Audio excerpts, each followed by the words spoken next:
जय हिंद दोस्तों। तो आप सभी का स्वागत है हमारे यूट्यूब चैनल पर। तो आज अब हम लोग कोस्ट गार्ड के लिए प्रैक्टिस सेट नंबर 30 करेंगे। प्रैक्टिस सेट अपना है 30 नंबर का। तो आज है अपना पहला क्वेश्चन है, इकलाम जिंदाबाद का नारा किसने दिया था। तो इकलाब जिंदाबाद का नारा है वो किसने दिया था, तो ये दिया था भगत सिंह ने। जो भगत सिंह थे इन्होंने दिया था इकलाब जिंदाबाद का नारा। और अगला क्वेश्चन देखते हैं, सुभाष चंद्र बोस को नेताजी नाम किसने दिया था। सुभाष चंद्र बोस है, इनको नेताजी नाम दिया था किसने दिया था, हिटलर ने। जो एडोल्फ हिटलर था इसने दिया था नेताजी नाम। सुभाष चंद्र बोस को नेताजी नाम दिया था किसने, एडोल्फ हिटलर ने। अगला क्वेश्चन देखते हैं, अगले क्वेश्चन पूछा है हंटर कमीशन का संबंध किससे था। तो हंटर कमीशन जो आया था वो किससे संबंधित था, तो वो था शिक्षा सुधार से। यानी भारत के अंदर शिक्षा संबंधित सुधार करने थे उससे संबंधित था कौन, हंटर कमीशन। अगला क्वेश्चन देखते हैं, अगले क्वेश्चन पूछा है लोक सेवा आयोग का गठन कब हुआ था। लोक सेवा आयोग है उसका गठन कब हुआ था, 1926 के अंदर। 1926 के अंदर लोक सेवा आयोग का गठन हुआ था। अगला क्वेश्चन है, केसरी और मराठा समाचार पत्र है वो किसका था। यानी जो केसरी और मराठा समाचार पत्र है वो किसका था, बाल गंगाधर तिलक का। बाल गंगाधर तिलक थे ये इसके समाचार के संस्थापक थे, किसके, केसरी और मराठा के। अगला क्वेश्चन देखते हैं, अगले क्वेश्चन पूछा है हर्यक वंश की स्थापना किसने की थी। तो हर्यक वंश है इसकी स्थापना की थी बिंबिसार ने। जो बिंबिसार था इसने स्थापना की थी किसकी, हर्यक वंश की।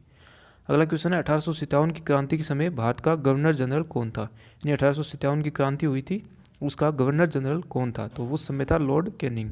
लॉर्ड कैनिंग था 1857 के समय भारत का जीजी यानी गवर्नर जनरल। अगला क्वेश्चन देखते हैं, अगले क्वेश्चन पूछा है तांत्या टोपे का वास्तविक नाम क्या था। तात्या टोपे थे उसका वास्तविक नाम क्या था, रामचंद्र पांडुरंग। रामचंद्र पांडुरंग इनका वास्तविक नाम था किसका, तात्या टोपे का।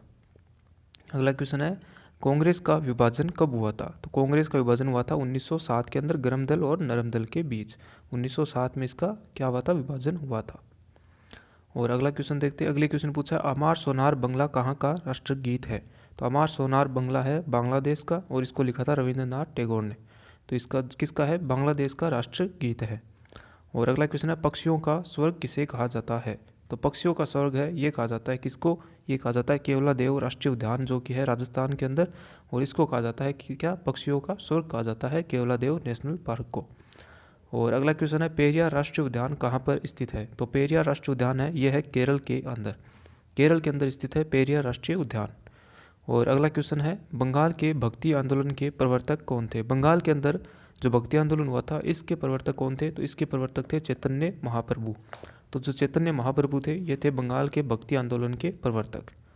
और अगला क्वेश्चन है दक्षिण भारत का मैनचेस्टर किसे कहा जाता है।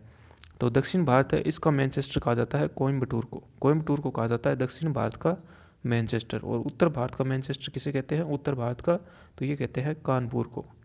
कानपुर को उत्तर भारत का मैनचेस्टर कहा जाता है, कानपुर को। और अगला क्वेश्चन देखते हैं, अगले क्वेश्चन पूछा है भारत की सबसे बड़ी सिंचाई की नहर कौन सी है। तो भारत की सबसे बड़ी सिंचाई नहर है वो है इंदिरा गांधी नहर परियोजना। इंदिरा गांधी नहर परियोजना है वो सबसे बड़ी सिंचाई की नहर है। अगले क्वेश्चन पूछा है, अगला क्वेश्चन है एस्बेस्टस का प्रमुख उत्पादक देश कौन सा है। तो एस्बेस्टस जो खनिज होता है इसका प्रमुख उत्पादक देश है वो है रूस। रूस जो है एस्बेस्टस का प्रमुख उत्पादक देश है। और अगला क्वेश्चन है भारत में ऊर्जा उत्पादन के लिए सबसे प्रमुख जो कच्चा माल है वो कौन सा होता है।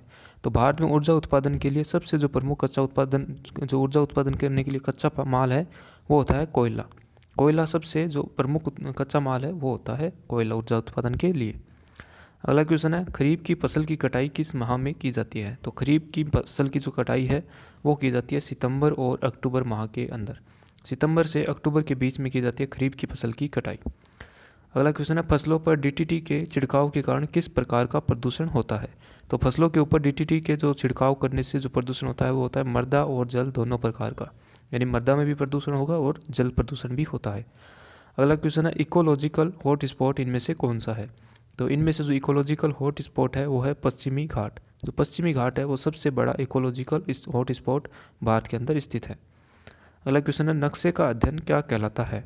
तो नक्शे का जो अध्ययन है वो कहलाता है क्या, कार्टोग्राफी। कार्टोग्राफी है नक्शे का अध्ययन कहलाता है। अगला क्वेश्चन है रेशम का उत्पादन कहाँ से शुरू हुआ था। तो रेशम है इसका उत्पादन हुआ था चीन से शुरू। चीन से शुरू हुआ था रेशम का उत्पादन।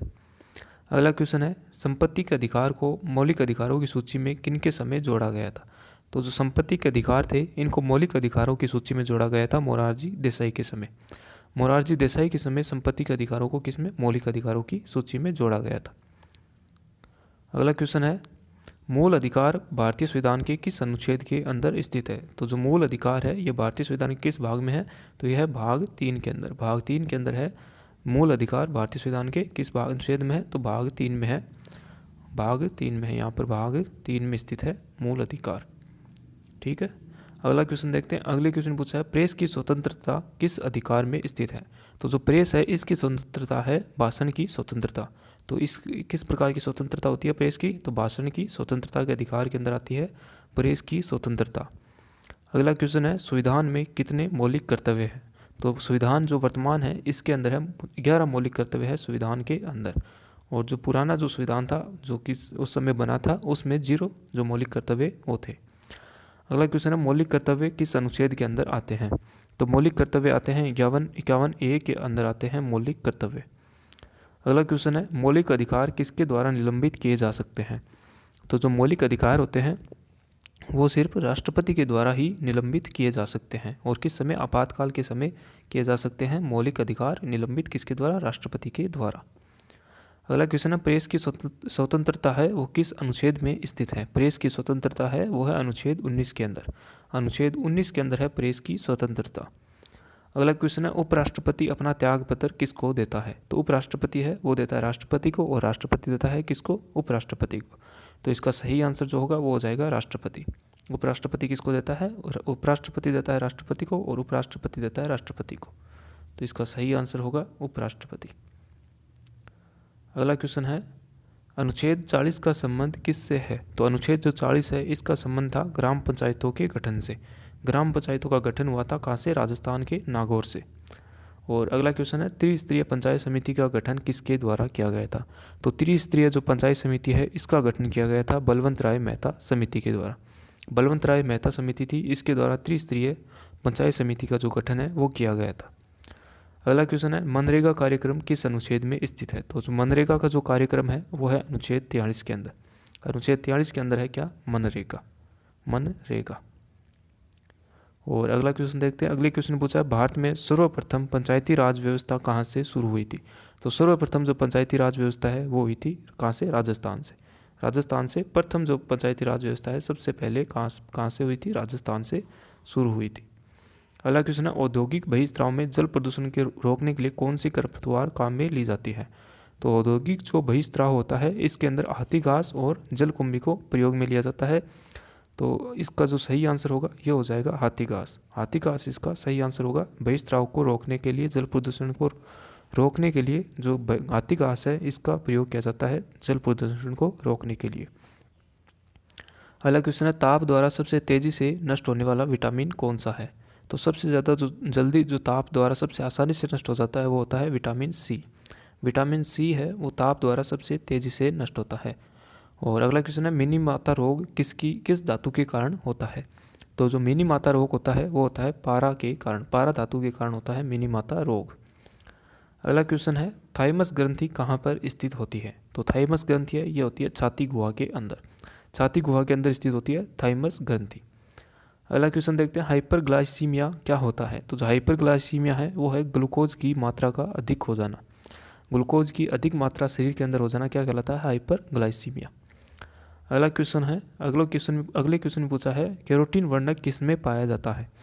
तो कैरोटीन वर्णक है ये पाया जाता है गाजर के अंदर। गाजर के अंदर पाया जाता है, इसके कारण इसका रंग लाल या नारंगी होता है। अगला क्वेश्चन है, विशिष्ट प्रतिरोध का एसआई मात्रक कौन सा होता है।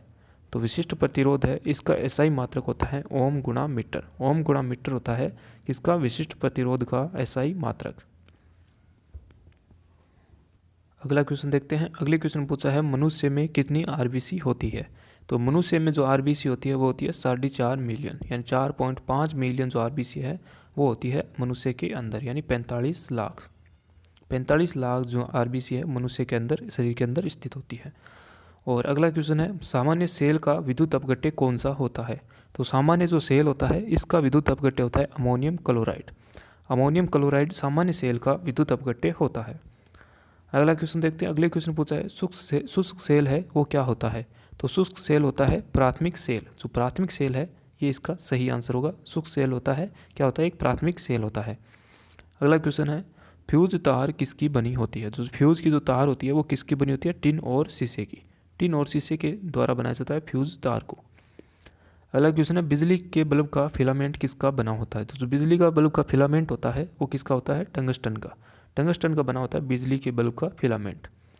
अगला क्वेश्चन देखते हैं विद्युत हीटर का तार किसका बना होता है। तो विद्युत हीटर होता है, इसका तार बना होता है किसका, नाइक्रोम का। नाइक्रोम जो होता है इस धातु का बना होता है विद्युत हीटर का तार। अगला क्वेश्चन है तड़ित चालक का आविष्कार किसने किया था। तड़ित चालक है, इसका आविष्कार किया था बेंजामिन फ्रैंकलिन ने। बेंजामिन फ्रैंकलिन है, इसने तड़ित चालक का आविष्कार किया था। अगला क्वेश्चन है क्रोमियम एक है। तो क्रोमियम इनमें से क्या है, तो क्रोमियम है अनुचुंबकीय। क्रोमियम होती है अनुचुंबकीय धातु होती है क्रोमियम। और अगला क्वेश्चन है, अगले क्वेश्चन पूछा विद्युत धारा के चुंबकीय प्रभाव की खोज किसने की थी। तो विद्युत धारा के चुंबकीय प्रभाव की खोज की थी ओरस्टेड ने। ओरस्टेड ने खोज की थी विद्युत धारा के चुंबकीय प्रभाव की। तो ये थे आज के अपने क्वेश्चंस। तो ये क्वेश्चंस आपको कैसे लगे हमें कमेंट सेक्शन में ज़रूर बताएं। एंड अगर वीडियो अच्छा लगा हो तो लाइक, शेयर एंड चैनल को सब्सक्राइब नहीं किया है तो चैनल को सब्सक्राइब जरूर करें। Thanks for watching this video.